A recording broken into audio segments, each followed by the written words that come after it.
Hello friends, आप सबका एक बार फिर से स्वागत है। तो कैसे हो आप सब? आई होप आप सब अच्छे होंगे और आप सबकी पढ़ाई भी अच्छी चल रही होगी। तो प्यारे विद्यार्थियों, आज की इस क्लास में हम प्रवाह गणित कार्य पुस्तिका कक्षा 6 और 7 के कार्यपत्रक 65 को हल करना सीखेंगे। आपकी नई कार्य पुस्तिका के अनुसार हमने कार्यपत्रक 1 से लेकर 64 तक की चर्चा बहुत अच्छे से कर ली है। वो सब क्लासेस आप चैनल की प्ले लिस्ट पर जाकर आराम से देख सकते हैं। आज के इस कार्यपत्रक में हम सीखेंगे भाजकता के नियमों की समझ विकसित कर पाना। जैसे कोई भी संख्या है, मैंने लिखा कोई संख्या ए है, इसमें मुझे बी का भाग देना है। तो मैं ये कैसे जान सकता हूँ कि बी का भाग ए में पूरा पूरा जाएगा या नहीं जाएगा? तो इसके लिए भाजकता के क्या है, कुछ नियम है। भाजकता का मतलब सीधा सा है भाग देना। क्या है? भाग देना। जब हम एक संख्या में दूसरी संख्या का भाग देते हैं तो हम डायरेक्टली कैसे पता कर सकते हैं कि दूसरी संख्या का पहली संख्या में भाग पूरा पूरा जाएगा या नहीं जाएगा? तो देखिए, पहला प्रश्न है भाजकता के नियम लिखे। क्या है? भाजकता के नियम लिखे। क है 3 की भाजकता का नियम। किसकी भाजकता का नियम? 3 की भाजकता का नियम। देखो, 3 की भाजकता का नियम क्या है कि यहां पर मैं लिख लेता हूं इसको कि किसी संख्या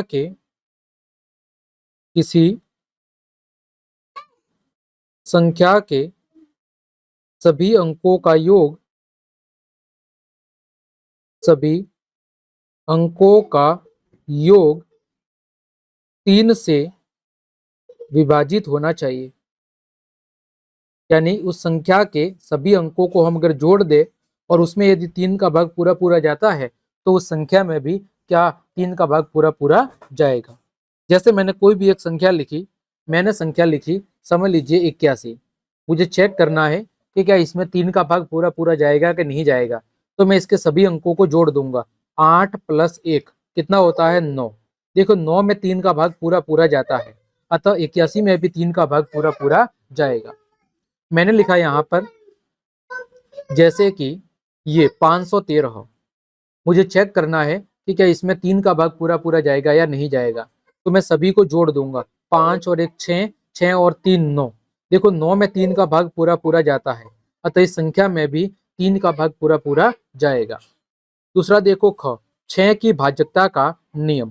किसका नियम? 6 की भाजकता का नियम। तो देखें, 6 की भाजकता का नियम हम यहाँ पर लिखेंगे कि यदि कोई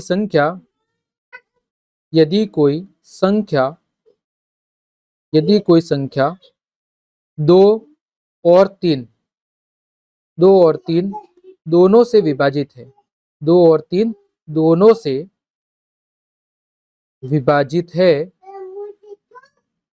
ठीक है, तो वह 6 से भी क्या होगी? 6 से भी विभाजित होगी। यानी कोई संख्या है, यदि उसमें 2 का भाग जा रहा है और 3 का भाग जा रहा है तो उसमें 6 का भी भाग पूरा पूरा जाएगा। यह है 6 की भाजकता का नियम। अगला ग है 11 की भाजकता का नियम। इसका नियम 11 की भाजकता का नियम। तो 11 की भाजकता का नियम क्या है? तो हम लिखेंगे कि संख्या के सम और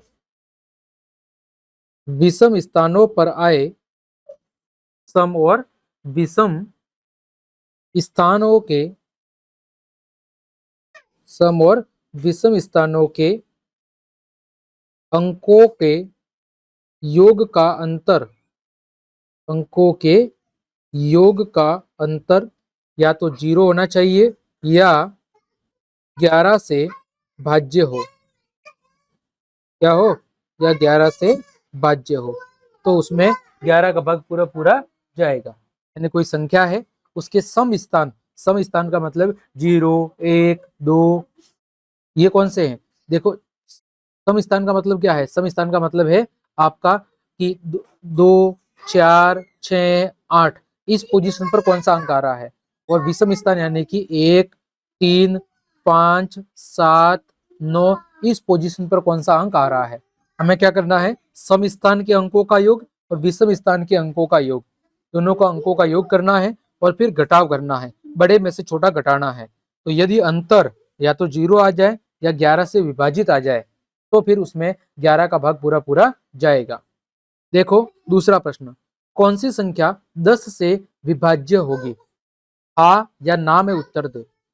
देखो 10 की विभाजकता का मतलब क्या है कि जो इकाई अंक है, संख्या का जो इकाई अंक है वो कितना होना चाहिए? 0 होना चाहिए। यदि संख्या का इकाई अंक 0 है तो उसमें 10 का भाग पूरा पूरा जाएगा। देखो यहाँ पर 962 में इकाई का अंक 0 नहीं है, अतः नहीं जाएगा। यहाँ पर इकाई का अंक 0 है यानी कि जाएगा। यहाँ पर इकाई का अंक 7 है यानी नहीं जाएगा। यहाँ पर इकाई का अंक 0 है यानी 10 का भाग पूरा पूरा जाएगा। यहाँ पर भी इकाई का अंक 0 है यानी 10 का भाग पूरा पूरा जाएगा। यहाँ पर भी इकाई का अंक 0 है यानी 10 का भाग जाएगा। यहाँ पर 6 है तो 10 का भाग नहीं जाएगा। यहाँ पर 0 है तो 10 का भाग पूरा पूरा जाएगा। तीसरा देखो, कौन सी संख्या 2 से विभाज्य होगी? हाँ या ना में उत्तर दे। तो देखो 2 की विभाजकता का मतलब क्या है कि जो आपका इकाई अंक है, संख्या का जो इकाई अंक है वो क्या होना चाहिए? या तो 0 या 2 या 4 या 6 या 8। यदि इनमें से इकाई अंक है तो उसमें 2 का भाग पूरा पूरा जाएगा। देखो यहाँ पर इकाई का अंक 2 है यानी कि 2 का भाग पूरा पूरा जाएगा। यहाँ पर इकाई का अंक 4 है यानी 2 का भाग पूरा पूरा जाएगा। यहाँ पर इकाई का अंक 1 है यानी 2 का भाग नहीं जाएगा। इकाई का अंक 8 है यानी कि 2 का भाग जाएगा। इकाई का अंक 6 है, इसमें भी 2 का भाग जाएगा। इकाई का अंक 1 है तो 2 का भाग नहीं जाएगा। इकाई का अंक 1 है, 2 का भाग नहीं जाएगा। 2 है इकाई का अंक तो 2 का भाग जाएगा। 0 है तो 2 का भाग जाएगा। चौथा है, कौन सी संख्या 5 से विभाज्य है? देखो 5 का भाग कब जाएगा?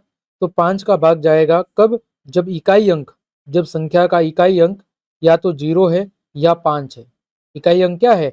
या तो 0 है या 5 है। तो देखो यहाँ पर इकाई अंक 0 है यानी कि 5 का भाग जाएगा। यहाँ पर इकाई अंक 5 है यानी 5 का भाग जाएगा। इकाई अंक 1 है तो 5 का भाग नहीं जाएगा। यहाँ पर इकाई का अंक 2 है, नहीं जाएगा। यहाँ पर इकाई का अंक 0 है, इधर भी 0 है, तो दोनों में 5 का भाग जाएगा। यहाँ पर भी इकाई का अंक 5 है, इधर 0 है, तो दोनों में 5 का भाग जाएगा। लेकिन यहाँ पर इकाई का अंक 2 है, अतः 5 का भाग नहीं जाएगा। ठीक, आगे पांचवा, कौन सा कथन सत्य है? उसके सामने राइट का निशान और जो गलत है उसके सामने क्रॉस का निशान लगाना है। यदि कोई संख्या 5 से विभाज्य है तो वह 10 से भी विभाज्य होगी। यदि कोई संख्या 5 से विभाज्य है तो क्या वह 10 से भी विभाज्य होगी? तो ऐसा हर बार जरूरी नहीं है। जैसे मैंने लिखा 55, 55 में 5 का भाग पूरा पूरा जाता है 11 बार, लेकिन 55 में 10 का भाग पूरा पूरा नहीं जाता है। यदि कोई संख्या 6 से विभाज्य है तो वह 9 से भी विभाज्य होगी। तो ये बात भी गलत है। ठीक है, ऐसा नहीं है कि जिसमें 6 का भाग जाता है उसमें 9 का भी भाग जाएगा। जैसे 60 है, 60 में 6 का भाग जाता है 10 बार, लेकिन 60 के अंदर 9 का भाग नहीं जाता। यदि कोई संख्या 8 से विभाज्य है तो वह 2 और 4 से विभाज्य होगी। तो ये बात बिल्कुल सही है। यदि किसी संख्या में 8 का भाग जा रहा है तो उसमें 2 का भी जाएगा और 4 का भी पूरा पूरा जाएगा। छठा देखो, विभाजकता के नियमों के आधार पर जांच करके बताओ। देखो 224, 224 में 2 का भाग जाएगा, 3 का नहीं जाएगा, 4 का जाएगा, 5 का नहीं जाएगा, 6 का नहीं जाएगा, 8 का जाएगा, 9 का नहीं जाएगा, 10 का नहीं जाएगा और 11 का नहीं जाएगा। 325 देखो, 325 में इकाई का अंक कितना है? 5 है, यानी 2 का नहीं जाएगा। फिर इसका योग करो, 3 और 2 5, 5 और 5 10, योग कितना है? 10। योग जब 10 है इसका मतलब 3 का भी भाग नहीं जाएगा, 4 का नहीं जाएगा, क्योंकि अंतिम 2 अंकों में 4 का भाग नहीं जा रहा, क्योंकि 25 में 4 का भाग नहीं जाता, तो इस संख्या में भी 4 का भाग नहीं जाएगा। इकाई का अंक 5 है तो 5 का भाग जाएगा, 6 का भाग यहाँ पर नहीं जाएगा, 8 का भाग नहीं जाएगा क्योंकि 2 और 4 का नहीं जा रहा है, 9 का नहीं जाएगा, 10 का भी नहीं जाएगा और 11 का भी नहीं जाएगा। फिर आगे बात करें 429, देखो 4 और 2 6, 6 और 9 का जोड़ा तो 15, योग कितना आ रहा है? योग आ रहा है 15, 15 और इकाई का अंक कितना है? 9, यानी 2 का नहीं जाएगा, 3 का जाएगा, 4 का नहीं जाएगा क्योंकि 29 में 4 का भाग नहीं जाता, 5 का नहीं जाएगा क्योंकि इकाई अंक 0 या 5 नहीं है, 6 का नहीं जाएगा क्योंकि 2 का भाग नहीं जाता, 8 का नहीं जाएगा क्योंकि 2 और 4 का नहीं जाता। 9 का भी नहीं जाएगा, 10 का भी नहीं जाएगा, 11 का भी नहीं जाएगा। आगे 441, देखो योग कितना हो रहा है, योग हो रहा है 9, योग 9 हो रहा है। इसका मतलब सीधी सी बात है कि 3 का जाएगा और आपके किसका जाएगा, 9 का जाएगा, 3 का जाएगा और 9 का। फिर देखो इकाई का अंक 1 है, 2 का नहीं जाएगा, 4 का नहीं जाएगा, 5 का नहीं जाएगा, 6 का नहीं जाएगा, 8 का नहीं जाएगा, 10 का नहीं जाएगा और 11 का भी नहीं जाएगा। तो इस तरह प्यारे विद्यार्थियों, आज की इस क्लास में हमने कार्यपत्रक 65 के सभी प्रश्नों को बहुत अच्छे से सॉल्व करना सीखा है। उम्मीद करता हूँ सभी प्रश्नों के हल आपको बहुत अच्छे समझ में आ गए होंगे। तो यदि आपको मेरी क्लास और ये मेहनत पसंद आई है तो फिर लाइक, कमेंट, शेयर और सब्सक्राइब जरूर करें। मिलते हैं अगली क्लास में, तब तक के लिए आप सबको जय हिंद, जय भारत।